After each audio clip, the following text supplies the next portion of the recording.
Hello everyone Giles ਮੰਟੋਰ ਦੇ official YouTube channel ਤੇ ਤੁਹਾਡਾ ਸਵਾਗਤ ਹੈ। ਪੰਜਾਬ ਪਟਵਾਰੀ ਐਗਜ਼ਾਮੀਨੇਸ਼ਨ ਦੇ ਅਕਾਊਂਟਸ ਦਾ ਲੈਕਚਰ 10ਵਾਂ ਦੇਖਣ ਲੱਗੇ ਹਾਂ। ਅੱਜ ਅਸੀਂ ਆਪਣਾ ਨੈਕਸਟ ਟੌਪਿਕ ਡੈਪਰੀਸ਼ੀਏਸ਼ਨ ਕਰਨ ਲੱਗੇ ਹਾਂ। ਪਿਛਲੇ ਕੁਝ ਕੁ ਲੈਕਚਰ ਤੋਂ ਅਸੀਂ ਡੈਪਰੀਸ਼ੀਏਸ਼ਨ ਦੀ ਇੰਟਰੋਡਕਸ਼ਨ ਤੁਹਾਨੂੰ ਦਿੰਦਾ ਆਇਆ ਕਿ ਡੈਪਰੀਸ਼ੀਏਸ਼ਨ ਹੁੰਦਾ ਕੀ ਹੈ, ਇਹ ਨੋਮੀਨਲ ਅਕਾਊਂਟ ਹੈ, ਇਹ ਸਾਡਾ ਐਕਸਪੈਂਸ ਹੈ, ਇਹ ਕਸਾਵਟ ਹੈ, ਇਹ ਫਿਕਸ ਐਸਟ ਉੱਪਰ ਲੱਗਦਾ ਹੈ ਕਿਉਂ। ਅੱਜ ਅਸੀਂ ਦੇਖਾਂਗੇ ਕਿ ਇਹ ਕਿਉਂ ਲੱਗਦਾ ਹੈ ਅਤੇ ਕਿਸ ਤਰ੍ਹਾਂ ਲੱਗਦਾ ਹੈ ਅਤੇ ਇਹ ਐਕਚੁਅਲ 'ਚ ਇਹਦਾ ਪਰਪਸ ਕੀ ਹੈ, ਇਹਦੇ ਰੀਜ਼ਨਸ ਕੀ ਹੈ। ਅੱਜ ਅਸੀਂ ਉਹਦੇ ਬਾਰੇ ਸਾਰੀ ਗੱਲ ਕਰਾਂਗੇ ਅਤੇ ਲਾਸਟ ਵਿੱਚ ਕੁਝ MCQs ਵੀ ਕਰਾਂਗੇ ਡੈਪਰੀਸ਼ੀਏਸ਼ਨ ਉੱਪਰ, ਜਿਹਦੇ ਨਾਲ ਤੁਹਾਨੂੰ ਥੋੜ੍ਹੀ ਕੰਸੈਪਟ ਉੱਪਰ ਪਕੜ ਆ ਜਾਵੇ। ਤਾਂ ਪਿਛਲੇ ਲੈਕਚਰ ਵਿੱਚ ਮੈंने ਇੱਕ ਟੈਸਟ ਵੀ ਲਿੱਤਾ ਸੀ, ਜਿਹਦੇ ਤੁਸੀਂ ਮੈਨੂੰ ਉਮੀਦ ਹੈ ਕਿ ਤੁਸੀਂ ਉਹਦਾ ਆਨਸਰ ਜ਼ਰੂਰ ਕਮੈਂਟ ਸੈਕਸ਼ਨ ਵਿੱਚ, ਮਤਲਬ ਕਿ ਕਿੰਨੇ ਕੁਐਸਚਨ ਤੁਹਾਡੇ ਠੀਕ ਹੋਏ ਨੇ, ਤਾਂ ਉਹਦੇ ਬਾਰੇ ਤੁਸੀਂ ਜ਼ਰੂਰ ਦਿੱਤਾ ਹੋਣਾ। ਤਾਂ ਅੱਜ ਅਸੀਂ ਡੈਪਰੀਸ਼ੀਏਸ਼ਨ ਦੇਖਾਂਗੇ। Depreciation is a reduction in the value of the asset, reduction in the value of asset। it means ਕਿ ਜਦ ਕੋਈ ਜਿਹੜੀ ਮਸ਼ੀਨ ਆਪਾਂ ਐਸਟ ਖਰੀਦਦੇ ਹਾਂ, ਤੁਹਾਡੇ ਨਾਲ ਮੈਂ ਐਗਜ਼ਾਮਪਲ, ਆਪਾਂ ਨੋਰਮਲ ਐਗਜ਼ਾਮਪਲ ਲੈਂਦੇ ਹਾਂ। ਸਪੋਜ਼ ਕਰੋ ਅਸੀਂ ਕੋਈ ਬਾਈਕ ਖਰੀਦੀ, ਤਾਂ ਆਪਾਂ ਨੇ ਅੱਜ ਬਾਈਕ ਖਰੀਦੀ 2020 ਵਿੱਚ, ਆਪਾਂ ਨੇ ਬਾਈਕ ਖਰੀਦੀ 50,000 ਦੀ ਬਾਈਕ ਖਰੀਦੀ। ਜਦੋਂ ਉਹਨੂੰ ਆਪਾਂ 2023-24 ਵਿੱਚ ਉਹਨੂੰ ਵੇਚਾਂਗੇ ਤਾਂ ਉਹ ਤੁਹਾਨੂੰ ਕੀ ਲੱਗਦਾ ਕਿ ਉਹ 50,000 ਦੀ ਵਿਕੇਗੀ। ਐਕਚੁਅਲੀ 'ਚ ਉਹ ਜਾਂ 25 ਜਾਂ 30 ਦੀ ਹੀ ਵਿਕੇਗੀ ਨਾ। ਅਤੇ ਜੇ ਇੰਨੇ ਦੀ ਵਿਕੇਗੀ, ਜਿੰਨਾ ਵੈਲਿਊ ਵਿੱਚ ਵੈਲਿਊ ਸਾਡੀ ਰਿਡਿਊਸ ਹੋਈ ਹੈ, ਘਟੀ ਹੈ, ਉਹ ਘਟਣ ਦਾ ਕਾਰਨ ਕੀ ਹੈ? ਡੈਪਰੀਸ਼ੀਏਸ਼ਨ ਮਤਲਬ ਉਹਦੀ ਯੂਸੇਜ ਕਰਨਾ, ਕਸਾਵਟ ਲੱਗਣਾ, ਉਹਦਾ ਯੂਜ਼ ਕਰਨਾ ਆਪਾਂ ਨੇ, ਉਸ ਨੂੰ ਕਹਿੰਦੇ ਡੈਪਰੀਸ਼ੀਏਸ਼ਨ। ਪੂਰਾ ਉਹੀ ਮੁੱਲ ਤਾਂ ਨਹੀਂ ਮਿਲਦਾ ਸਾਨੂੰ, ਉਹੀ ਮੁੱਲ ਨਾ ਮਿਲਣਾ ਹੀ ਉਸ ਨੂੰ ਕਿਹਾ ਜਾਂਦਾ ਕਿ ਡੈਪਰੀਸ਼ੀਏਸ਼ਨ ਲੱਗਣ ਕਰਕੇ ਹੀ ਉਹਦੀ ਵੈਲਿਊ ਘੱਟ ਜਾਂਦੀ ਹੈ, ਉਸ ਨੂੰ ਕਹਿੰਦੇ ਨੇ ਡੈਪਰੀਸ਼ੀਏਸ਼ਨ। ਡੈਪਰੀਸ਼ੀਏਸ਼ਨ ਹਮੇਸ਼ਾ ਫਿਕਸ ਐਸਟ ਉੱਪਰ ਲੱਗਦੀ ਹੈ। ਫਿਕਸ ਐਸਟ ਉੱਪਰ ਇਸ ਕਰਕੇ ਲੱਗਦੀ ਹੈ ਕਿਉਂਕਿ ਫਿਕਸ ਐਸਟ ਲੌਂਗ ਟਰਮ ਲਈ ਹੁੰਦੀ ਹੈ। ਡੈਪਰੀਸ਼ੀਏਸ਼ਨ ਹਰੇਕ ਸਾਲ ਲੱਗਦੀ ਹੈ, ਉਹਦੀ ਵੈਲਿਊ ਘਟਾਉਂਦੀ ਜਾਂਦੀ ਹੈ। ਠੀਕ ਹੈ ਨਾ ਫਰੈਂਡਸ। ਤਾਂ ਆਪਾਂ ਉਹਦਾ ਇੱਕ ਰੀਜ਼ਨ ਵੀ ਦੇਖਾਂਗੇ, ਉਹਦੇ ਰੀਜ਼ਨ ਕੀ ਹੈ। ਵੀਅਰ ਐਂਡ ਟੀਅਰ, ਜੋ ਤੁਹਾਨੂੰ ਮੈਂ ਦੱਸਿਆ ਹੀ ਹੈ ਕਿ ਵੀਅਰ ਟੀਅਰ ਕਰਕੇ ਵੀ ਹੁੰਦਾ। ਦੂਜਾ ਕੀ ਹੈ? ਆਬਸੋਲੈਂਸ ਮਤਲਬ ਟੈਕਨੋਲੋਜੀ ਕਿੱਦਾਂ ਕਰਕੇ ਉਹਦਾ ਚੇਂਜ ਹੋ ਜਾਂਦਾ। ਸਪੋਜ਼ ਕਰੋ ਤੁਸੀਂ ਕੋਈ ਮੋਬਾਈਲ ਖਰੀਦਿਆ, ਮੋਬਾਈਲ ਤੁਸੀਂ 2017 ਵਿੱਚ ਖਰੀਦਿਆ, ਤਾਂ ਅੱਜ 2020 ਹੈ, ਤਾਂ 3 ਸਾਲਾਂ 'ਚ ਟੈਕਨੋਲੋਜੀ ਤਾਂ ਚੇਂਜ ਹੋਈ ਹੈ। ਟੈਕਨੋਲੋਜੀ ਚੇਂਜ ਹੋਣ ਕਰਕੇ ਵੀ ਰੀਜ਼ਨ ਜਿਹੜੇ ਆ ਨਾ, ਤਿੰਨੋਂ ਹੀ ਯੂਸੇਜ ਹੋ ਸਕਦੇ ਹੈ। ਇਹ ਨਹੀਂ ਹੈ ਕਿ ਕੋਈ ਇੱਕ ਰੀਜ਼ਨ ਕਰਕੇ ਹੋਏਗਾ। ਆਪਾਂ ਜਿਹੜਾ ਪਹਿਲਾਂ ਦੇਖਿਆ ਵੀਅਰ ਐਂਡ ਟੀਅਰ ਕਰਕੇ ਵੀ ਹੋਏਗਾ, ਪਲੱਸ ਟੈਕਨੋਲੋਜੀ ਕਰਕੇ ਵੀ ਹੋ ਸਕਦਾ ਹੈ। ਟੈਕਨੋਲੋਜੀ ਮਤਲਬ ਜੋ ਤੁਹਾਨੂੰ ਮੈਂ ਦੱਸ ਰਿਹਾ ਕਿ 2017 'ਚ ਅਸੀਂ ਮੋਬਾਈਲ ਖਰੀਦਿਆ, ਤਾਂ 2020 'ਚ ਵੇਚ ਰਹੇ ਹਾਂ, ਤਾਂ 2020 'ਚ ਵੇਚਣ ਕਰਕੇ ਤਾਂ ਮਤਲਬ ਟੈਕਨੋਲੋਜੀ ਚੇਂਜ ਹੋ ਗਈ। ਅਤੇ ਜਿਹੜਾ ਸ਼ੌਪਕੀਪਰ ਹੈ, ਜੋ ਤੁਸੀਂ ਮਾਰਕੀਟ ਵਿੱਚ ਕਿਸੇ ਸ਼ੌਪਕੀਪਰ ਕੋਲ ਜਾਂਦੇ ਹੋ, ਉਹ ਕਹੇਗਾ ਕਿ ਆਪਾਂ ਨੂੰ ਕਹੇਗਾ ਕਿ ਤੁਹਾਡੀ ਤਾਂ ਮਤਲਬ ਟੈਕਨੋਲੋਜੀ ਚੇਂਜ ਹੋ ਚੁੱਕੀ ਹੈ, ਹੁਣ ਤਾਂ ਐਸੇ ਫ਼ੋਨ ਵਿਕਦੇ ਨਹੀਂ ਹੈ, ਚਲੋ ਮੈਂ ਤਾਂ ਵੀ ਲੈ ਲੈਣਾ, ਕੀ ਪਤਾ ਕੋਈ ਕਸਟਮਰ ਮਿਲ ਜਾਵੇ। ਤਾਂ ਜਿਹੜਾ ਸਪੋਜ਼ ਕਰੋ ਜੇ ਤੁਹਾਡਾ ਮੋਬਾਈਲ 25,000 ਦਾ ਸੀ, ਤਾਂ ਉਹ ਸਾਰਾ ਮੋਬਾਈਲ ਤੁਹਾਨੂੰ ਕਿੰਨੇ ਦਾ ਦੇਗਾ? ਉਹ 6500 ਜਾਂ 7,000 ਦੇਗਾ। ਵੈਸੇ ਥੋੜ੍ਹੀ ਅਮਾਊਂਟ ਵੱਧ ਵੀ ਦੇ ਸਕਦਾ ਸੀ, ਮਗਰ ਟੈਕਨੋਲੋਜੀ ਵੀ ਚੇਂਜ ਹੋ ਗਈ, ਉਹਦਾ ਵੀ ਫਰਕ ਪੈ ਗਿਆ। ਠੀਕ ਹੈ ਨਾ, ਟੈਕਨੋਲੋਜੀ ਚੇਂਜ ਹੋ ਗਈ, ਉਸ ਦਾ ਵੀ ਰੀਜ਼ਨ ਹੁੰਦਾ ਕਿ ਡੈਪਰੀਸ਼ੀਏਸ਼ਨ ਲੱਗਦਾ, ਉਹਦੀ ਵੈਲਿਊ ਨੂੰ ਘਟਾ ਦਿੰਦਾ। ਇਸ ਨੂੰ ਇੱਕ ਤਰ੍ਹਾਂ ਨਾਲ ਆਪਾਂ ਡੈਪਰੀਸ਼ੀਏਸ਼ਨ ਹੀ ਕਹਾਂਗੇ। ਤੀਜਾ ਕੀ ਹੈ? Passage of time. ਜੇ ਆਪਾਂ ਜਿੰਨੇ ਟਾਈਮ ਦੇ ਆਪਾਂ ਜਿਵੇਂ ਸਪੋਜ਼ ਕਰੋ ਕੋਈ ਬਾਈਕ ਹੈ, ਬਾਈਕ ਆਪਾਂ 10 ਸਾਲ ਬਾਅਦ ਵੇਚਦੇ ਹਾਂ, ਤਾਂ ਉਹ 10 ਸਾਲ ਦਾ ਟਾਈਮ ਵੀ ਇਹਦੇ ਵਿੱਚ ਇਨਕਲੂਡ ਹੁੰਦਾ ਹੈ।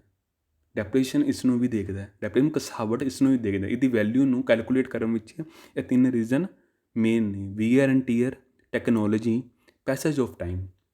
ਠੀਕ ਹੈ ਫਰੈਂਡਸ। ਤਾਂ ਆਪਾਂ ਅੱਗੇ ਦੇਖਦੇ ਹਾਂ ਪਰਪਸ ਅਤੇ ਫੀਚਰ ਕੀ ਹੈ ਇਹਦੇ ਪਰਪਸ ਕੀ ਹੈ, ਆਪਾਂ ਡੈਪਰੀਸ਼ੀਏਸ਼ਨ ਕਿਉਂ ਕੈਲਕੂਲੇਟ ਕਰਦੇ ਹਾਂ ਕਿਸੇ ਫਿਕਸ ਐਸਟ ਉੱਪਰ, ਤਾਂ ਆਪਾਂ ਨੂੰ ਟਰੂ ਪ੍ਰੋਫਿਟ ਐਂਡ ਲੋਸ ਪਤਾ ਲੱਗ ਸਕੇ। ਪਿਛਲੇ ਲੈਕਚਰ ਤੁਹਾਨੂੰ ਮੈਂ ਦੱਸਿਆ ਸੀ ਕਿ ਡੈਪਰੀਸ਼ੀਏਸ਼ਨ ਇੱਕ ਐਕਸਪੈਂਸ ਹੈ, ਨੋਮੀਨਲ ਅਕਾਊਂਟ ਹੈ। ਡੈਪਰੀਸ਼ੀਏਸ਼ਨ ਆਪਣਾ ਟਰੂ ਪ੍ਰੋਫਿਟ ਅਤੇ ਲੋਸ ਪਤਾ ਲੱਗਦਾ। ਕਿਸ ਤਰ੍ਹਾਂ ਪਤਾ ਲੱਗਦਾ? ਜੇ ਆਪਾਂ PLN ਅਕਾਊਂਟ ਵਿੱਚ ਜਦੋਂ ਆਪਾਂ ਐਕਸਪੈਂਸਿਸ ਵਿੱਚ ਇੱਕ ਡੈਪਰੀਸ਼ੀਏਸ਼ਨ ਪਾਵਾਂਗੇ, ਇੰਨੀ ਅਮਾਊਂਟ ਪਾਵਾਂਗੇ, ਤਾਂ ਉਹਦੇ ਗਰੋਸ ਪ੍ਰੋਫਿਟ ਹੈ। ਠੀਕ ਹੈ ਨਾ, ਗਰੋਸ ਪ੍ਰੋਫਿਟ 'ਚੋਂ ਜਦੋਂ ਆਪਾਂ ਐਕਸਪੈਂਸਿਸ ਪਲੱਸ ਡੈਪਰੀਸ਼ੀਏਸ਼ਨ ਮਾਈਨਸ ਕਰਾਂਗੇ ਤਾਂ ਸਾਡਾ ਪ੍ਰੋਫਿਟ ਘੱਟ ਆਏਗਾ। ਜੇ ਪ੍ਰੋਫਿਟ ਘੱਟ ਆਏਗਾ ਤਾਂ ਸਾਨੂੰ ਟੈਕਸ ਵੀ ਘੱਟ ਪੇ ਕਰਨਾ ਪਏਗਾ। ਠੀਕ ਹੈ, ਸਾਡਾ ਟਰੂ ਪ੍ਰੋਫਿਟ ਨਿਕਲੇਗਾ। ਅਤੇ ਤੁਹਾਨੂੰ ਟੈਕਸ ਦੇ, ਤੁਹਾਨੂੰ ਮੈਂ ਅਗਲਾ ਹੀ ਉਹਦਾ ਪਰਪਸ ਨਿਕਲ ਆਇਆ ਕਿ ਰਿਡਿਊਸ ਦੀ ਟੈਕਸ ਬਰਡਨ। ਤਾਂ ਟੈਕਸ ਵੀ ਘੱਟ ਨਿਕਲੇਗਾ। ਠੀਕ ਹੈ ਫਰੈਂਡਸ। ਉਸਦੇ ਕਰਕੇ ਵੀ ਆਪਾਂ ਡੈਪਰੇਸ਼ਨ ਯੂਜ਼ ਕਰਦੇ ਹਾਂ, ਸਾਡਾ ਟੈਕਸ ਘੱਟ ਹੋਏਗਾ। ਠੀਕ ਹੈ ਨਾ, ਆਪਾਂ ਉਨੇ ਹੀ ਆਪਾਂ ਟੈਕਸ ਘੱਟ ਭਰਾਂਗੇ। ਠੀਕ ਹੈ ਫਰੈਂਡਸ। अगला है replace the asset of at the end of life. ठीक है, मतलब कि जो पोस्ट करो हरेक साल वो उपर डिप्रेशन लग रही है, वैल्यू घट रही है, कोई एक टाइम आएगा ਉਹਦੇ ਉੱਪਰ ਪੂਰੀ ਵੈਲਿਊ ਉੱਪਰ ਡੈਪਰੇਸ਼ਨ ਲੱਗ ਚੁੱਕੀ ਹੋਏਗੀ। ਤਾਂ ਕਈ ਵਾਰੀ ਕੀ ਹੁੰਦਾ ਹੈ ਕਿ ਜਦੋਂ ਸਪੋਜ਼ ਕਰੋ ਤੁਹਾਡਾ ਬਾਈਕ ਹੈ, ਤੁਹਾਡਾ 10 ਸਾਲ ਦੀ ਉਹਦੇ ਉੱਪਰ ਵੈਲਿਊ ਲੱਗਣੀ ਸੀ, ਤੁਸੀਂ 11 12 13 ਸਾਲ ਦਾ ਚਲਾਏ ਗਏ, ਐਂਡ ਵਿੱਚ ਆ ਕੇ ਉਹਦੀ ਕੋਈ ਵੈਲਿਊ ਨਹੀਂ ਪੈਂਦੀ।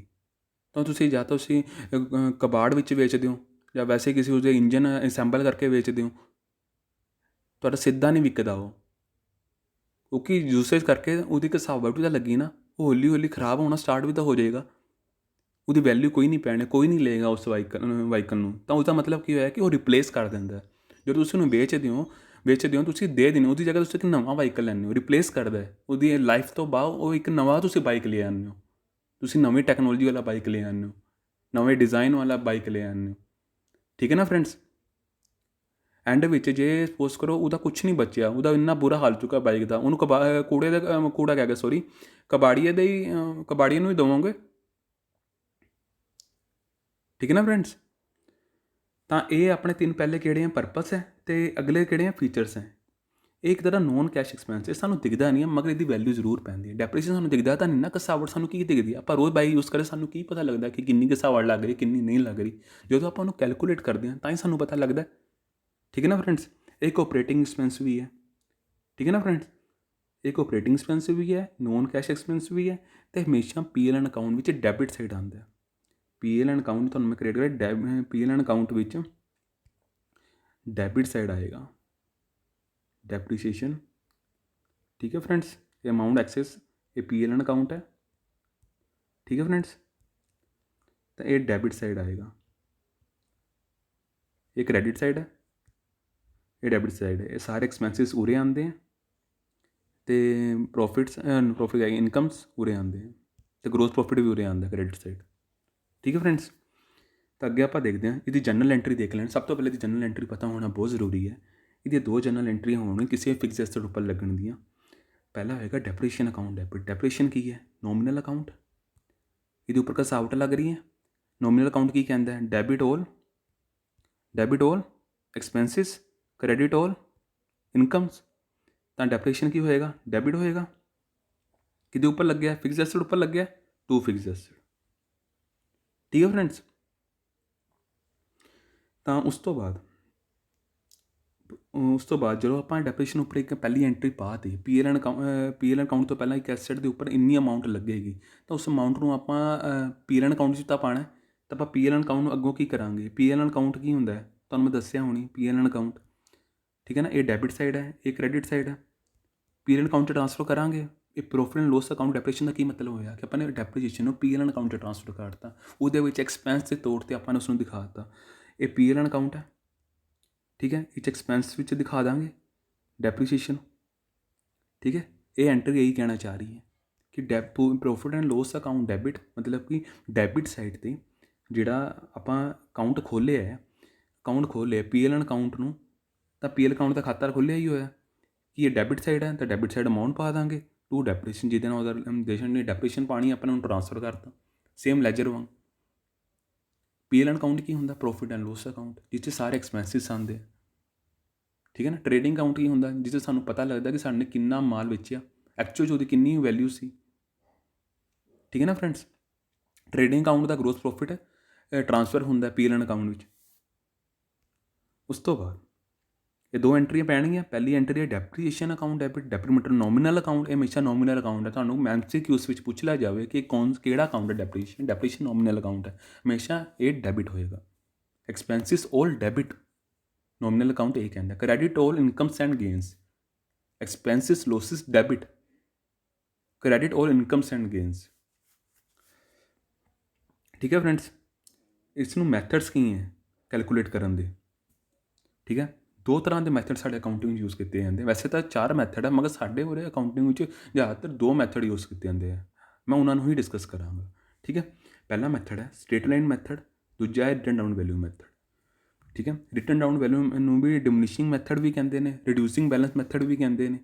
ਇਹਨੂੰ ਕਾਫੀ ਤਰ੍ਹਾਂ ਨਾਲ ਬੋਲਿਆ ਜਾਂਦਾ ਹੈ। ਸਟੇਟਮੈਂਟ ਮੈਥਡ ਸਿੱਧਾ ਮੈਥਡ ਹੁੰਦਾ ਹੈ, ਜਿਹਦੇ ਵਿੱਚ ਹਰੇਕ ਸਾਲ ਵੈਲਿਊ ਡੈਪਰੀਸ਼ੀਏਸ਼ਨ ਦੀ ਸੇਮ ਲੱਗਦੀ ਹੈ, ਵੈਲਿਊ ਸੇਮ ਹੁੰਦੀ ਹੈ।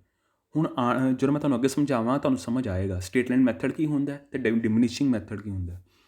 ਡਿਮਿਨਿਸ਼ਿੰਗ ਮਤਲਬ ਰਿਟਨ ਡਾਊਨ ਵੈਲਿਊ ਮੈਥਡ ਕੀ ਹੁੰਦੇ ਹੈ। ਪਹਿਲਾ ਮੈਥਡ ਹੈ ਸਟੇਟਮੈਂਟ ਮੈਥਡ। ਸਟੇਟਮੈਂਟ ਮੈਥਡ ਕੀ ਕਹਿੰਦਾ ਕਿ statement method assumes location of the equal amount of depreciation in each accounting period of the service life of the asset. It means कि machinery ਹੈ ਪਹਿਲੇ ਸਾਲ, ਦੂਜੇ ਸਾਲ, ਤੀਜੇ ਸਾਲ ਤੋਂ ਲੈ ਕੇ 10 ਸਾਲ ਤੱਕ ਜਿੱਥੇ ਤੱਕ ਉਹਦੀ ਯੂਸੇਜ ਹੈ, ਡੈਪਰੀਸ਼ੀਏਸ਼ਨ ਦੀ ਜਿਹੜੀ ਵੈਲਿਊ ਹੈ ਉਹ ਸੇਮ ਲੱਗੇਗੀ।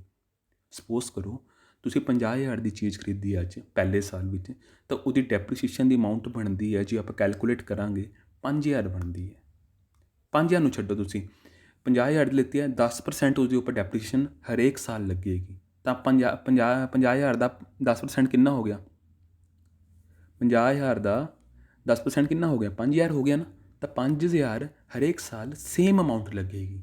ਜੇ ਸੇਮ ਜਿਹੜੀ ਸੇਮ ਲੱਗੇਗੀ ਨਾ, ਉਹ ਸਟੇਟ ਲਾਈਨ ਮੈਥਡ ਕਹਿੰਦਾ ਕਿ ਹਰੇਕ ਸਾਲ ਸੇਮ ਅਮਾਊਂਟ ਲੱਗੇਗੀ।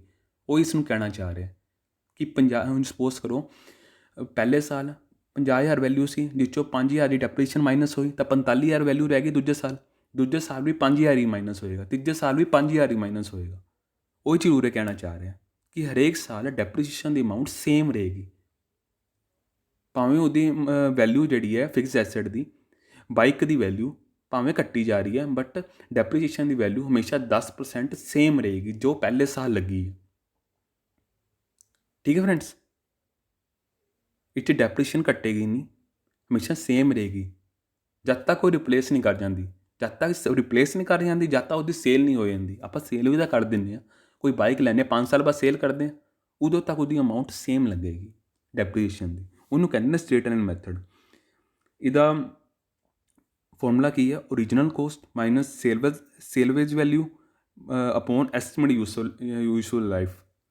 ਇਹ ਤੁਹਾਨੂੰ ਮੈਂ ਆਪਣੇ, ਤੁਸੀਂ ਰੋਜ਼ ਦੇ ਪ੍ਰੈਕਟੀਕਲ ਨਾਲ ਦੇਖੋ ਕਿ ਇਹ ਕਿਵੇਂ ਕਹਿਣਾ ਚਾਹ ਰਿਹਾ। ਸਪੋਜ਼ ਕਰੋ ਤੁਹਾਡੀ ਬਾਈਕ 50,000 ਦੀ ਸੀ, ਠੀਕ ਹੈ। ਓਰੀਜਨਲ ਕੋਸਟ ਕਿੰਨੀ ਸੀ? 50,000 ਦੀ, ਠੀਕ ਹੈ। ਤਾਂ ਸੇਲਵੇਜ ਵੈਲਿਊ ਕਿਹੜੀ ਹੋਊਗੀ? ਜਦ ਤੁਸੀਂ ਉਹਨੂੰ 5 ਸਾਲ ਬਾਅਦ ਵੇਚਿਆ ਤਾਂ ਉਹਦੀ ਕਿੰਨੀ ਵੈਲਿਊ ਰਹਿ ਗਈ? 25,000 ਰਹਿ ਗਈ। 25,000 ਲਾ ਕੇ ਚਲੋ, ਮੈਂ ਮੰਨ ਕੇ ਚੱਲ ਰਿਹਾ 25,000 ਰਹਿ ਗਈ, ਠੀਕ ਹੈ। ਅਤੇ ਉਸ ਤੋਂ ਬਾਅਦ ਅਪੋਨ 5 ਸਾਲ, ਇਹ ਜਿੰਨੇ ਸਾਲ ਉਹਦੀ ਯੂਸੇਜ ਕੀਤੀ ਆਪਾਂ ਨੇ 5 ਸਾਲ, 50,000 ਮਾਈਨਸ 25,000 ਅਪੋਨ 5, ਤਾਂ ਕਿੰਨਾ ਰਹਿ ਗਿਆ ਇਹ? 25,000। 25,000 ਅਪੋਨ 5 ਕਰਾਂਗੇ ਤਾਂ ਇਹਨੂੰ ਕੱਟਾਂਗੇ ਆਪਾਂ 5,000, ਮਤਲਬ ਕਿ 5,000 ਤੁਹਾਡੀ ਡੈਪਰੀਸ਼ੀਏਸ਼ਨ ਲੱਗੀ ਹਰੇਕ ਸਾਲ 5 ਸਾਲਾਂ 'ਚ। ਠੀਕ ਹੈ ਫਰੈਂਡਸ, ਇਹਨੂੰ ਕਹਿੰਦੇ ਨੇ ਸਟ੍ਰੇਟ ਲਾਈਨ ਮੈਥਡ, ਜਿਹਦੀ ਵੈਲਿਊ 5 ਸਾਲਾਂ ਵਿੱਚ ਸੇਮ ਡੈਪਰੀਸ਼ੀਏਸ਼ਨ ਦੀ ਅਮਾਊਂਟ ਲੱਗ ਰਹੀ ਹੈ। ਠੀਕ ਹੈ, ਇਸ ਨੂੰ ਹੋਰ ਅੱਗੇ ਤਰੀਕੇ ਨਾਲ ਸਮਝਣ ਲਈ ਇੱਕ ਗ੍ਰਾਫ ਆਪਾਂ ਸਮਝਦੇ ਹਾਂ। ਸਪੋਜ਼ ਕਰੋ ਮਸ਼ੀਨਰੀ ਦੀ ਵੈਲਿਊ ਸੀ 25,000, ਠੀਕ ਹੈ। ਇਹਦੇ ਉੱਪਰ ਆਈ ਥਿੰਕ 12.5% ਲੱਗ ਰਿਹਾ ਡੈਪਰੀਸ਼ੀਏਸ਼ਨ ਹੈ, ਠੀਕ ਹੈ। ਇਹ ਆਪਾਂ ਨੇ ਇੱਕ ਤਾਂ ਫਾਰਮੂਲਾ ਲਾਇਆ ਹੈ ਉੱਪਰ, ਠੀਕ ਹੈ।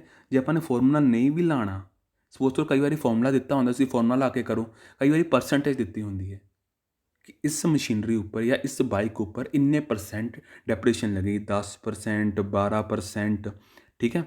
ਇੰਨੀ ਵੈਲਿਊ ਲੱਗੇਗੀ। ਜੇ ਉਹ ਨਹੀਂ ਦਿੱਤੀ ਤਾਂ ਆਪਾਂ ਫਾਰਮੂਲਾ ਲਾ ਕੇ ਯੂਜ਼ ਕਰਾਂਗੇ, ਹਰੇਕ ਸਾਲ ਪਤਾ ਕਰ ਲਾਂਗੇ ਕਿੰਨੀ ਡੈਪਰੀਸ਼ੀਏਸ਼ਨ ਲੱਗੀ ਹੈ। ਠੀਕ ਹੈ ਫਰੈਂਡਸ, ਤਾਂ ਆਪਾਂ ਗ੍ਰਾਫ ਦੇਖ ਰਹੇ ਹਾਂ। ਗ੍ਰਾਫ ਵਿੱਚ ਆਪਾਂ ਨੂੰ ਸਮਝ ਆ ਜਾਏਗਾ ਕਿ ਸਟੇਟ ਲਾਈਨ ਮੈਥਡ ਕੀ ਹੁੰਦਾ। ਸਟੇਟ ਲਾਈਨ ਮੈਥਡ ਕਹਿ ਰਹੇ ਜਿਵੇਂ ਬਾਈਕ ਸਮਝ ਲਓ, ਬਾਈਕ ਨਹੀਂ ਤੁਸੀਂ ਮਸ਼ੀਨਰੀ ਸਮਝ ਲਓ, ਕੋਈ ਮਸ਼ੀਨਰੀ ਹੈ 25,000 ਦੀ ਆਪਾਂ ਨੇ ਲਿੱਤੀ ਪਹਿਲੇ ਸਾਲ, ਠੀਕ ਹੈ। ਇਹ ਈਅਰਸ ਹੈ, ਇਹ ਵੈਲਿਊ ਹੈ, 25,000 ਹੈ, ਠੀਕ ਹੈ। ਉਹ 25,000 ਸੀ, ਠੀਕ ਹੈ। ਤਾਂ 25,000 ਦੀ ਤੇ ਉੱਪਰ 12.5% ਕਿੰਨਾ ਹੋ ਜਾਏਗਾ? 31-25 ਹੋ ਜਾਏਗਾ, 31-25 ਹੋ ਜਾਏਗਾ, ਠੀਕ ਹੈ। ਜਦੋਂ ਆਪਾਂ 25,000 ਚੋਂ 31-25 ਮਾਈਨਸ ਕਰਾਂਗੇ, ਜਿੰਨੀ ਵੈਲਿਊ ਆਏਗੀ, ਠੀਕ ਹੈ, ਵੈਲਿਊ ਆਏਗੀ, ਉਹਦਾ ਡੈਪਰੀਸ਼ੀਏਸ਼ਨ ਨਾਲ ਉਹਦਾ ਕੋਈ ਲੈਣਾ ਦੇਣਾ ਨਹੀਂ। ਡੈਪਰੀਸ਼ੀਏਸ਼ਨ ਦੀ ਅਮਾਊਂਟ ਸੇਮ ਲੱਗੇਗੀ, ਭਾਵੇਂ ਉਹਦੀ ਵੈਲਿਊ ਹਰੇਕ ਸਾਲ ਘਟਦੀ ਜਾਵੇ, ਭਾਵੇਂ ਮਸ਼ੀਨਰੀ ਦੀ, ਮਗਰ ਉਹਦੀ ਵੈਲਿਊ ਜਿਹੜੀ ਹੈ ਹਮੇਸ਼ਾ ਸੇਮ ਲੱਗੇਗੀ, ਹਰੇਕ ਸਾਲ 31-25 ਹੀ ਲੱਗੇਗੀ। 31-25, 12.5%, 12.5%, 12.5%। ਇਹਦੀ ਵੈਲਿਊ ਨਹੀਂ ਚੇਂਜ ਹੋਏਗੀ, ਉਸ ਨੂੰ ਹੀ ਕਹਿੰਦੇ ਆ ਸਟ੍ਰੇਟ ਲਾਈਨ ਮੈਥਡ। ਜਿਹਦੀ ਵੈਲਿਊ ਨਾ ਚੇਂਜ ਹੋਣਾ ਡੈਪਰੀਸ਼ੀਏਸ਼ਨ ਦੀ, ਮਤਲਬ ਬਾਈਕ ਉੱਪਰ ਲੱਗੀ ਘਸਾਵਟ ਦੀ ਵੈਲਿਊ ਨਾ ਚੇਂਜ ਹੋਣੀ, ਉਸ ਨੂੰ ਹੀ ਕਿਹਾ ਜਾਂਦਾ ਸਟ੍ਰੇਟ ਲਾਈਨ ਮੈਥਡ। ਠੀਕ ਹੈ ਫਰੈਂਡਸ, ਆਪਾਂ ਐਗਜ਼ਾਮਪਲ ਵੀ ਦੇਖਾਂਗੇ, ਮੈਂ ਤੁਹਾਨੂੰ ਪੂਰੇ ਐਗਜ਼ਾਮਪਲ ਵੀ ਸਮਝਾਵਾਂਗਾ। ਸਪੋਜ਼ ਕਰੋ ਫਿਕਸ ਐਸਟ ਦੀ ਵੈਲਿਊ ਸੀ 90,000। ਇੰਸਟਾਲਮੈਂਟ ਐਕਸਪੈਂਸਿਸ, ਸਪੋਜ਼ ਇਹ ਡਾਇਰੈਕਟ ਐਕਸਪੈਂਸਿਸ ਹੈ, ਮੈਂ ਤੁਹਾਨੂੰ ਉੱਪਰ ਸਮਝਾਇਆ ਵੀ ਸੀ। ਜਿਵੇਂ ਮਸ਼ੀਨਰੀ ਖਰੀਦਦੇ ਹੋ, ਮਸ਼ੀਨਰੀ ਨਹੀਂ, ਚਲੋ ਤੁਸੀਂ ਸਪੋਜ਼ ਕਰੋ ਬਾਈਕ ਖਰੀਦੀ, ਫਿਕਸ ਐਸਟ ਸਮਝ ਲਓ ਬਾਈਕ ਹੈ। ਬਾਈਕ ਦੀ ਕੀ ਨਾਮ ਹੈ, ਸ਼ੋਰੂਮ ਪ੍ਰਾਈਸ ਹੈਗਾ 45,000। ਉਹਦੇ ਉੱਪਰ ਇੰਸ਼ੋਰੈਂਸ ਵੀ ਲੱਗੇਗੀ, ਠੀਕ ਹੈ, ਜਾਂ ਉਹਦੇ ਉੱਪਰ ਕੋਈ ਅਸੈਸਰੀਜ਼ ਵੀ ਲੱਗਣਗੀਆਂ, ਉਹਦਾ ਖਰਚਾ ਉਰਚਾ ਮਿਲਾ ਕੇ 20,000 ਉੱਪਰ ਬੈਠਦਾ। ਅਸੈਸਰੀਜ਼ ਦਾ ਖਰਚਾ ਮਿਲਾ ਕੇ, ਇੰਸ਼ੋਰੈਂਸ ਨੂੰ ਛੱਡੋ ਤੁਸੀਂ, ਵੈਸੇ ਤੁਹਾਨੂੰ ਸਿੱਧਾ ਐਗਜ਼ਾਮਪਲ ਦਿੰਦਾ, ਅਸੈਸਰੀਜ਼ ਦਾ ਮਿਲਾ ਕੇ ਖਰਚਾ, ਉੱਪਰਲਾ ਜਿਹੜਾ ਖਰਚਾ ਬਹਿ ਕੇ 20,000 ਉੱਪਰ ਬੈਠਿਆ, ਤਾਂ ਟੋਟਲ ਕਿੰਨੇ ਦੀ ਵੈਲਿਊ ਬੈਠੀ ਹੋ? 1,10,000 ਦੀ ਵੈਲਿਊ ਬੈਠੀ।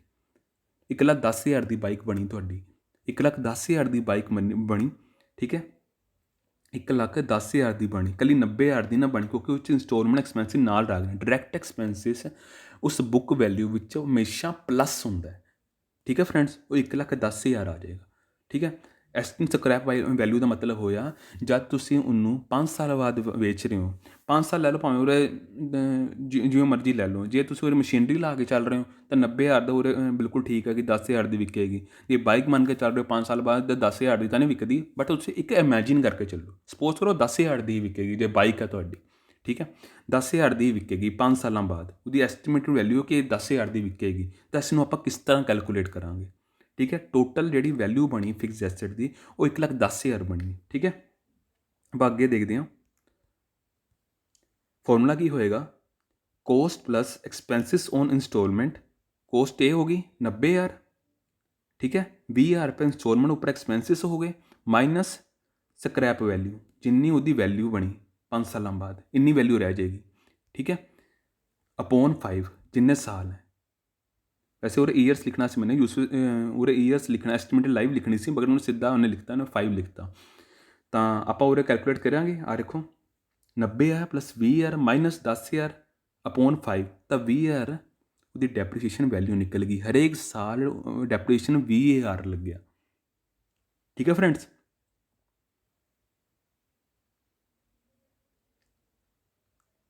ਹਰੇਕ ਸਾਲ ਉਹਦੀ ਵੈਲਿਊ 20,000 ਲੱਗਿਆ। ਹੁਣ ਆਪਾਂ ਅਗਲਾ ਕੁਐਸਚਨ, ਜੇ ਕਈ ਵਾਰੀ ਜੇ ਸਪੋਜ਼ ਕਰੋ ਇਹ ਫਾਰਮੂਲੇ ਨਾਲ ਤੁਹਾਨੂੰ ਨਾ ਕਿਹਾ ਗਿਆ ਹੋਵੇ, ਤੁਹਾਨੂੰ ਇਹ ਕਹਿਤਾ ਹੋਵੇ ਕਿ ਇਹ ਬਾਈਕ 50,000 ਦੀ, ਇਹਦੇ ਉੱਪਰ 10% ਲੱਗ ਰਿਹਾ, ਤਾਂ ਉਦੋਂ ਆਪਾਂ ਇਹ ਫਾਰਮੂਲਾ ਨਹੀਂ ਯੂਜ਼ ਕਰਾਂਗੇ। ਉਹ 'ਚ ਸਿਰਫ ਆਪਾਂ ਕੀ ਯੂਜ਼ ਕਰਾਂਗੇ?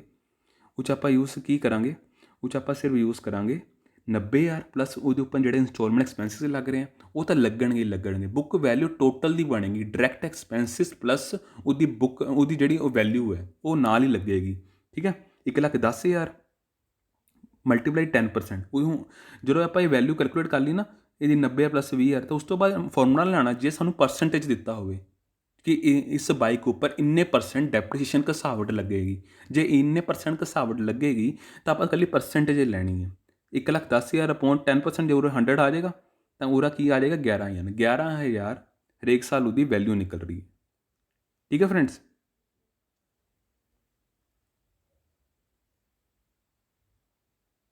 ਠੀਕ ਹੈ, ਉਸ ਤੋਂ ਬਾਅਦ ਆਪਾਂ ਅੱਗੇ ਦੇਖਦੇ ਹਾਂ। ਅਗਲਾ ਮੈਥਡ ਹੈ diminishing balance method. Diminishing balance method ਕੀ ਹੁੰਦਾ, ਇੱਕ ਵਾਰੀ ਆਪਾਂ ਪੜ੍ਹ ਲਈਏ। Under diminishing balance method a fixed rate or percentage is applied method.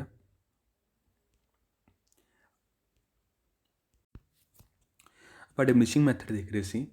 Under diminishing balance method a fixed rate or percentage is applied to the original cost in the first year and to the book value in the subsequent year. The book value means the asset cost reduced by depreciation of the earlier years. ਠੀਕ ਹੈ, ਇਸ ਦਾ ਮਤਲਬ ਇਹ ਹੋਇਆ ਕਿ ਜਿਵੇਂ suppose ਕਰੋ ਮੈਂ ਬਾਈਕ ਦੀ ਗੱਲ ਕੀਤੀ ਸੀ, ਤਾਂ ਜਦੋਂ ਤੁਹਾਨੂੰ ਕਿਹਾ ਕਿ ਇਹਦੇ ਉੱਪਰ ਇੰਨੇ % ਡੈਪਰੀਸ਼ੀਏਸ਼ਨ ਲੱਗੇਗਾ, ਉਹਦੀ ਅਮਾਊਂਟ ਹਮੇਸ਼ਾ ਸੇਮ ਰਹੇਗੀ। ਸਟੇਟ ਲਾਈਨ ਮੈਥਡ ਇਹ ਕਹਿੰਦਾ ਹੈ ਕਿ ਉਹਦੀ ਅਮਾਊਂਟ 5,000 ਹੀ ਰਹੇਗੀ। ਬਟ ਡਿਮਨੀਸ਼ਿੰਗ ਮੈਥਡ ਇਹ ਕਹਿੰਦਾ ਹੈ ਕਿ ਉਹਦੀ ਵੈਲਿਊ ਜਦ ਪਹਿਲੇ ਸਾਲ 5,000 ਲੱਗਿਆ ਤਾਂ ਉਹ 45,000 ਰਹਿ ਗਈ।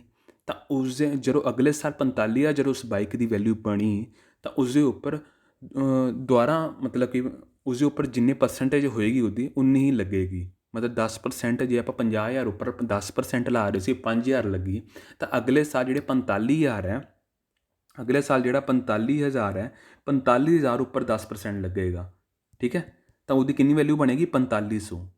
ਠੀਕ ਹੈ, ਅਤੇ ਅਗਲੇ ਅੱਗੇ ਠੀਕ ਹੈ ਚੇਂਜ ਹੁੰਦਾ ਜਾਏਗਾ, ਮਤਲਬ ਕਿ ਡੈਪਰੀਸੀਏਸ਼ਨ ਦੀ ਵੈਲਿਊ ਚੇਂਜ ਹੁੰਦੀ ਜਾਏਗੀ। ਠੀਕ ਹੈ, ਮਤਲਬ ਕਿ ਸੇਮ ਨਹੀਂ ਰਹੇਗੀ, ਉਹਦੀ ਜਿੰਨੀ ਵੈਲਿਊ ਜਿਸ ਸਾਲ ਹੋਏਗੀ ਉਹਦੇ ਉੱਪਰ ਉਨਾ ਹੀ ਡੈਪਰੀਸੀਏਸ਼ਨ ਲੱਗੇਗਾ। ਆਪਾਂ ਇੱਕ ਐਗਜ਼ਾਮਪਲ ਨਾਲ ਵੀ ਸਮਝਾਂਗੇ, ਅੱਗੇ ਤੁਹਾਨੂੰ ਸਮਝ ਆਏਗਾ। ਆਪਾਂ ਇੱਕ ਪਹਿਲੇ ਗ੍ਰਾਫ ਦੇਖ ਲਈਏ। ਆਹ ਦੇਖੋ, ਪਹਿਲੇ ਆਪਾਂ ਗੱਲ ਕੀਤੀ ਸੀ, ਮੈਂ ਪਹਿਲਾਂ ਉੱਪਰਲਾ ਦਿਖਾ ਦਾਂ ਤੁਹਾਨੂੰ ਇੱਕ ਵਾਰੀ।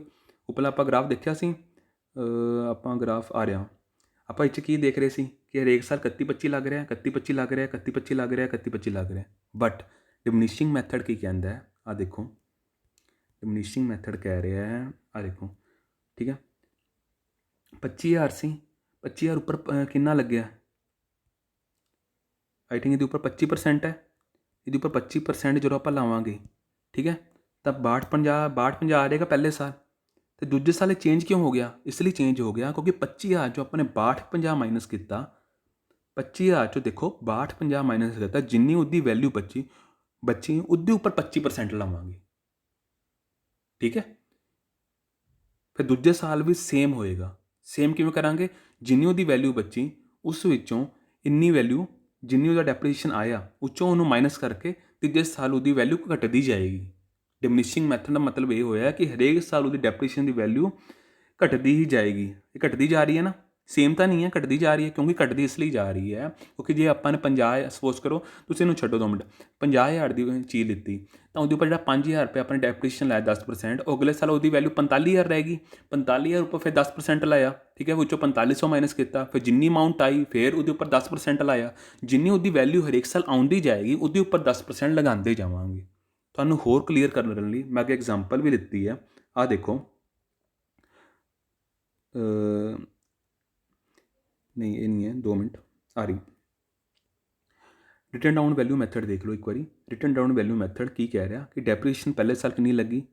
20 ਲੱਖ ਲੱਗਿਆ, 20 ਲੱਖ ਦੀ ਅਮਾਊਂਟ ਸੀ, ਠੀਕ ਹੈ, ਕੋਈ ਮਸ਼ੀਨਰੀ ਹੈ, ਕੋਈ 20 ਲੱਖ ਦੀ ਹੈ, ਉਹਦੇ ਉੱਪਰ 10% ਲਾਇਆ ਤਾਂ 20,000 ਬਣਿਆ। ਠੀਕ ਹੈ, ਸਟ੍ਰੇਟ ਲਾਈਨ ਮੈਥਡ ਕੀ ਕਹਿੰਦਾ ਸੀ? ਹਰੇਕ ਸਾਲ 20,000 ਲੱਗੇਗਾ, ਮਗਰ ਉਰੇ ਇਹ ਚੀਜ਼ ਨਹੀਂ ਕਹਿ ਰਿਹਾ। ਦੂਜੇ ਸਾਲ ਦੇਖੋ, 2 ਲੱਖ ਚੋਂ ਆਪਾਂ 20,000 ਮਾਈਨਸ ਕਰਾਂਗੇ, 1,80,000 ਬਚਿਆ। ਠੀਕ ਹੈ ਨਾ, ਉਹਦੀ ਵੈਲਿਊ ਜਿਹੜੀ ਹੈ ਡੈਪਰੀਸ਼ਨ ਮਾਈਨਸ ਕਰਕੇ ਉਹਦੀ 1,80,000 ਬੱਚੀ ਮਸ਼ੀਨਰੀ ਦੀ। 1,80,000 ਉੱਪਰ ਫਿਰ 10% ਲਾਵਾਂਗੇ ਦੂਜੇ ਸਾਲ ਤਾਂ 18,000 ਬਚੇਗੀ।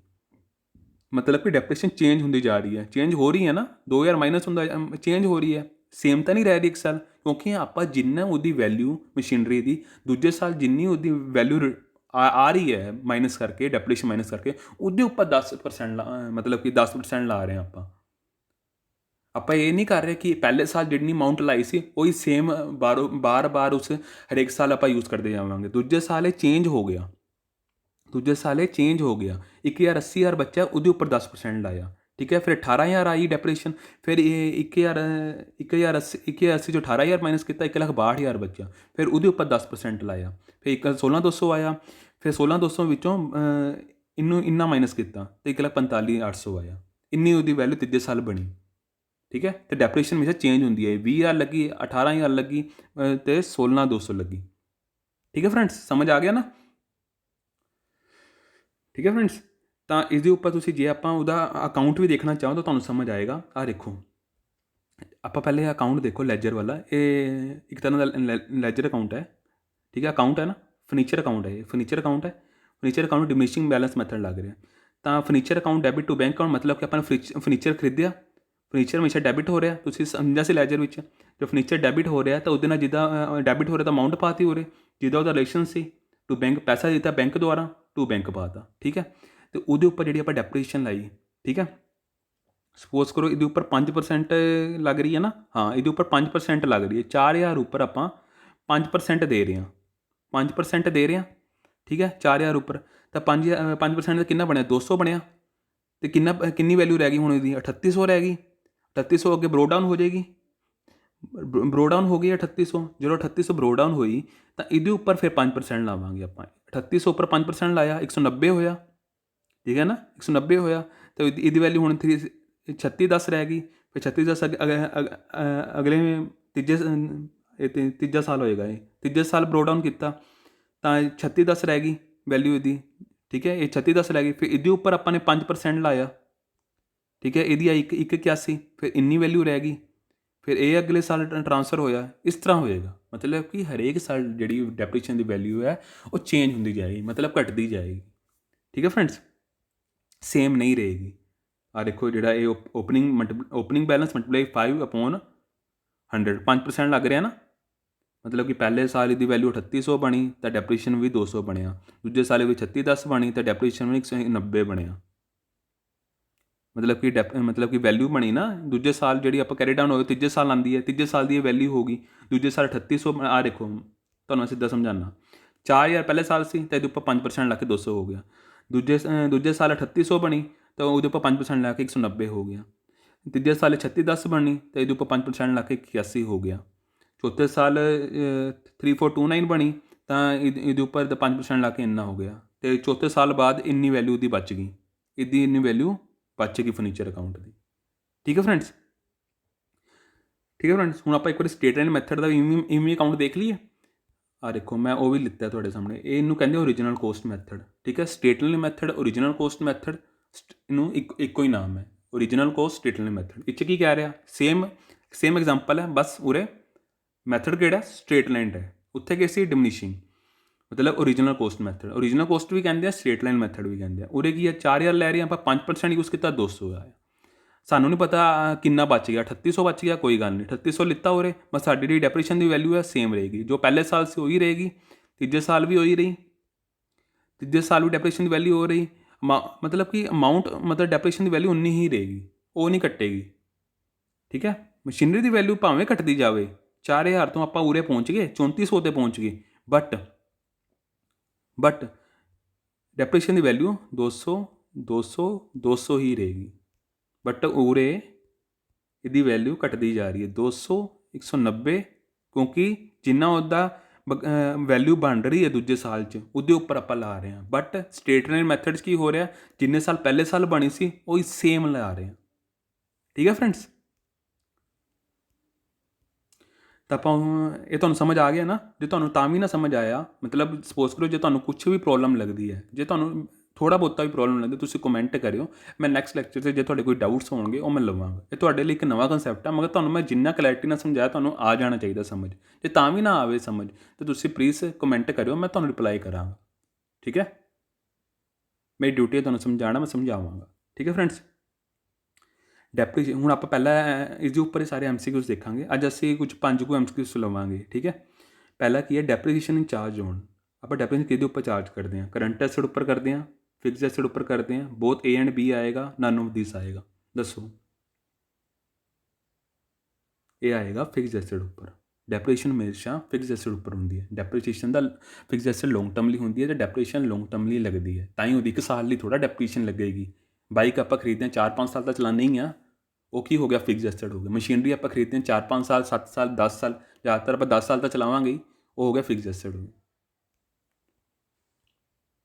ਦੂਜਾ ਕੁਐਸਚਨ ਹੈ, ਡੈਪਰੀਸ਼ੀਏਸ਼ਨ ਇਜ਼ ਚਾਰਜਡ ਔਨ। ਡੈਪਰੀਸ਼ੀਏਸ਼ਨ ਕਿਸ ਦੇ ਉੱਪਰ ਚਾਰਜਡ ਹੋਏਗੀ, ਕਿਸ ਵੈਲਿਊ ਉੱਪਰ ਚਾਰਜਡ ਹੋਏਗੀ, ਬੁੱਕ ਵੈਲਿਊ ਉੱਪਰ ਹੋਏਗੀ, ਨੈਟ ਵੈਲਿਊ ਉੱਪਰ ਹੋਏਗੀ, ਮਾਰਕੀਟ ਵੈਲਿਊ ਉੱਪਰ ਹੋਏਗੀ, ਆਲ ਆਫ ਦਿਸ ਹੋਏਗਾ। ਮਾਰਕੀਟ ਵੈਲਿਊ ਉੱਪਰ ਹੋਏਗੀ, ਆਲ ਆਫ ਦਿਸ ਹੋਏਗਾ। ਦੱਸੋ, ਬੁੱਕ ਵੈਲਿਊ ਉੱਪਰ ਹੋਏਗੀ, ਨੈਟ ਵੈਲਿਊ ਉੱਪਰ ਹੋਏਗੀ, ਮਾਰਕੀਟ ਵੈਲਿਊ ਉੱਪਰ ਹੋਏਗੀ, ਆਲ ਆਫ ਦਿਸ ਹੋਏਗਾ। ਇਹ ਹੋਏਗੀ ਬੁੱਕ ਵੈਲਿਊ ਉੱਪਰ। ਹਮੇਸ਼ਾ ਬੁੱਕ ਵੈਲਿਊ ਉੱਪਰ ਹੀ ਡੈਪਰੀਸ਼ਨ ਚਾਰਜਡ ਹੁੰਦੀ ਹੈ, ਠੀਕ ਹੈ ਫਰੈਂਡਸ। ਨੈਕਸਟ ਕੁਐਸਚਨ ਹੈ, depreciation is a process of. ਇਹਦਾ ਪਹਿਲਾ ਆਪਸ਼ਨ ਹੈ, of allocation of cost of asset is to the period of its life, the valuation of asset, maintenance of an asset in asset of efficiency, none of this. ਜਲਦੀ ਦੱਸੋ, location of cost of the asset ਹੋਏਗਾ, valuation of the asset ਹੋਏਗਾ, maintenance of an asset ਹੋਏਗਾ, none of ਦਿਸ ਹੋਏਗਾ। ਡੈਪਰੀਸ਼ਨ ਕੀ process ਹੈ, ਇਹਦਾ ਆਏਗਾ first. ਇਹਦੀ cost of the acid the value ਹੀ ਪਤਾ ਕਰਦਾ, ਲੋਕੇਸ਼ਨ ਕਰਦਾ ਨਾ, ਕਿ ਇੰਨੇ ਸਾਲਾਂ 'ਚ ਇਹਦੀ ਵੈਲਿਊ ਇੰਨੀ ਆ ਗਈ, 10,000 ਦੀ ਵੈਲਿਊ 2,000 ਆ ਗਈ, ਇਹੀ ਪਤਾ ਕਰਨਾ ਹੁੰਦਾ ਹੈ। ਡੈਪਰੀਸ਼ਨ ਇਸੇ ਕਰਕੇ ਹੀ ਲੱਗਦੀ ਹੈ, ਤਾਂ ਹੀ ਸਾਨੂੰ ਉਹਦੀ ਐਕਚੁਅਲ ਵੈਲਿਊ ਪਤਾ ਲੱਗ ਸਕੇ, ਨਹੀਂ ਤਾਂ ਉਹ ਹਰੇਕ ਸਾਲ ਉਨੀ ਵੈਲਿਊ ਰਹੇਗੀ ਉਹਦੀ, ਠੀਕ ਹੈ ਨਾ। ਚੌਥਾ ਕੁਐਸਚਨ ਹੈ, depreciation account being nominal account is transfer to, ਕਿੱਥੇ ਟ੍ਰਾਂਸਫਰ ਕਰਦੇ ਹਾਂ? ਮੈਂ ਤੁਹਾਨੂੰ ਉੱਪਰ ਪੜਾਇਆ ਨਾ, ਤੁਸੀਂ ਦੱਸੋ ਮੈਨੂੰ ਹੁਣ ਬੀਇੰਗ ਨੋਮੀਨਲ ਅਕਾਊਂਟ ਹੈ ਤਾਂ ਕਿੱਥੇ ਟ੍ਰਾਂਸਫਰ ਕਰਾਂਗੇ? ਟ੍ਰੇਡਿੰਗ ਅਕਾਊਂਟ 'ਚ ਕਰਾਂਗੇ, ਪੀਐਲ ਅਕਾਊਂਟ 'ਚ ਕਰਾਂਗੇ, ਪੀਐਲ ਆਏਗਾ ਉਰੇ, ਪੀਐਲ ਪ੍ਰਪੋਰਸ਼ਨਲ ਅਕਾਊਂਟ 'ਚ ਕਰਾਂਗੇ, ਪ੍ਰਪੋਰਸ਼ਨ ਅਕਾਊਂਟ 'ਚ ਕਰਾਂਗੇ, ਸੋਰੀ ਬੈਲੈਂਸ ਸ਼ੀਟ 'ਚ ਕਰਾਂਗੇ। ਦੱਸੋ ਕਿਹੜਾ ਹੋਏਗਾ? 1 2 3 4 ਕਿਹੜਾ ਹੋਏਗਾ ਆਪਸ਼ਨ? ਠੀਕ,